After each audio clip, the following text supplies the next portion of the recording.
In western Afghanistan, government security forces battled militants who attacked the Indian consulate in the city of Herat. Police reported that all the gunmen were killed and at least 2 Afghan police officers were wounded. Officials said all the Indian staff escaped unharmed from the consulate building, which caught fire during the fighting. In Pakistan, the military was engaged in ground and air strikes against suspected militants in the North Waziristan tribal region. Some civilian areas in the town of Mir Ali lay in ruins as the operation continued for a third day. Military officials said that as many as 100 militants have been killed, but locals say mostly civilians have been hit in the operation. Also in Pakistan, members of the Sikh minority protested in front of the parliament in Islamabad against the alleged desecration of their religious scriptures. The protesters said their holy texts and places of worship had been desecrated in numerous incidents in recent years. They demanded that the government provide better protection for their community.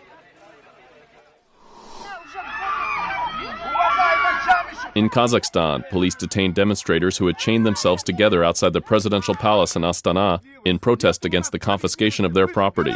The protesters said their land had been confiscated in the name of state needs, but they believe the property was used for commercial projects. They demanded a meeting with President Nursultan Nazarbayev to address the issue.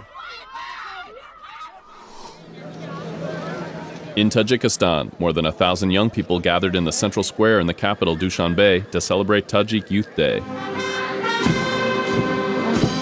Soldiers accompanied the students and a military band played the national anthem. Similar youth events were taking place throughout Tajikistan.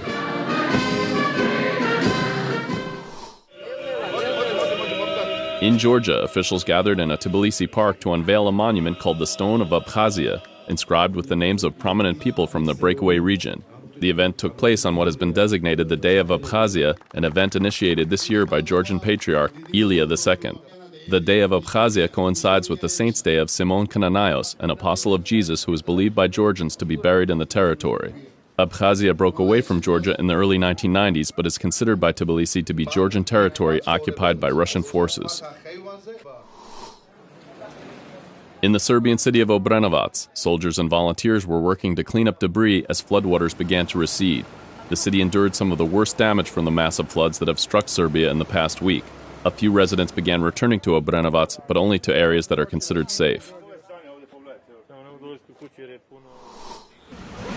In Moscow, police searched the offices of Yandex.Money, an online payment system which is a branch of the country's largest search engine. Police also searched residences of several entrepreneurs with ties to the company. The probe was prompted by allegations that the men violated election funding laws and embezzled funds from the mayoral campaign of Kremlin critic Alexei Navalny. Some opposition supporters say the case is politically motivated.